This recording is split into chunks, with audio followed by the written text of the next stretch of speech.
Hello, my name is Richard Rudd, and I'd like to welcome you into a new teaching. I am the founder of the Gene Keys, and this is a new aspect of the Gene Keys teachings that enables us to go really deep into our lives and to refine and improve our lives in benevolent ways, in powerful ways, particularly in terms of what kind of leader we are. Now, it's interesting to think about leaders. A lot of stuff spoken about leaders and leadership programs everywhere. And I'm talking really generally because there are sort of classical leaders, and then there are quiet leaders, and there are people who lead just in their own, very humble way. So you wouldn't necessarily call them a sort of big leader like a world leader. But everyone has a quality of leadership inside them, hidden inside them. And the teaching that I'm delivering at the moment is called the Star Pearl, and it's really beautiful. And one of the things it shows us what qualities of leadership are most natural inside us. So it gives you a profile. It's a kind of profiling system that enables you to see these things. And if I just very kind of quickly give you a taste of the 6 kinds of new leadership that are emerging. And when I say new leadership, the Star Pearl is about the harmonics of the future human. And that means that there's a part of each human, of each person, that is yet to evolve and yet to kind of achieve our highest aspects. They're hidden in our DNA. That's why it's called the Gene Keys. So these qualities that are latent inside us are waiting to come forth, and we are at a turning point in our evolution as a collective at the moment, where the conditions are perfect for those, because actually the conditions themselves are quite chaotic, but those are good. That's when true leaders are most needed. So this is the time, really. So they're called the lines of leadership. There are 6 lines, and you'll find out which is yours by coming on the program, and then you can develop and evolve that. The first line, happens to be my one, is the leader as listener. And it's the foundation of all good leadership, actually, is that you have to listen. And if our leaders in the world are able to listen to themselves, first of all, to their hearts, to their egos, to the feedback that's coming from around them, not just from yes-sayers, but from people that are able to offer creative criticism. If they're open to receiving that, then we can learn. So and also the leader as listener has to listen to nature, to the environment, to the people, and really lean in to the people and to listen to the stars, to the cosmos, to what is the impulse that's coming through us all. So leader as listener is really the most fundamental kind of leading that there is. If you don't listen, if you can't listen, if you're not a listener, you can never really be a good leader. Second line 2, is called leader as mirror. And this takes a bit of sacrifice, because leader as mirror is a leader that can listen deeply, but not just deeply, but just not only listening, but actually empathizing. So when the line 2 leader empathizes with another, they literally take on themselves. They realize that whatever is manifesting in the collective is also a part of them. So they're mirroring it, and it's mirroring them. And that means that the leader as mirror has to work on themselves, because let's say you're leading a group of 5 people in a business or something, and then there's all these problems in the team.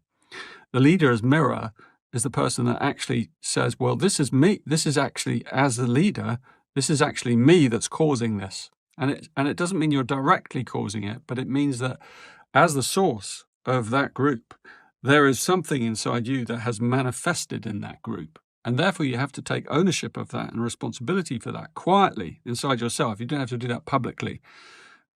And then you have to work on what that is inside you and how it showed up in the field, because it might be showing up in the field in a symbolic way. It might be one person that's really causing a lot of disturbance.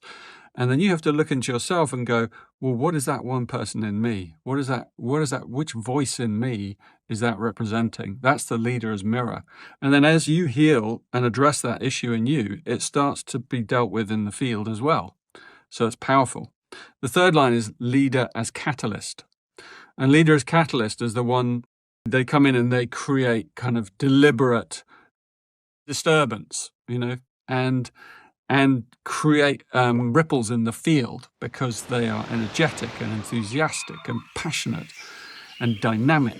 And the third line has all these electrical qualities, and just their presence stirs up stuff that gets blocked usually. So this is a very powerful, potent leader that kind of, just through their presence, has to stir up teamwork and dynamics and has to get stuck in and get their feet muddy. And it's different from the leader as listener and mirror, although it's founded in those two qualities. It's more of a kind of fiery leadership quality. And then you have leader as line 4, and that's leader as friend. And the leader as friend is really interesting because a true leader cannot really be a leader truly unless they've built intimacy with the people around them, and that means so you can apply this into a family, right? Let's say you're a father or a mother.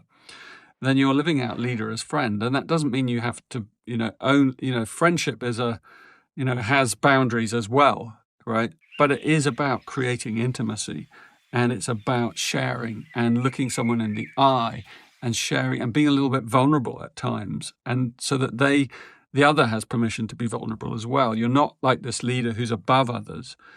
That you're a leader who is willing to be with others and to cultivate that level of intimacy. You're in it with them.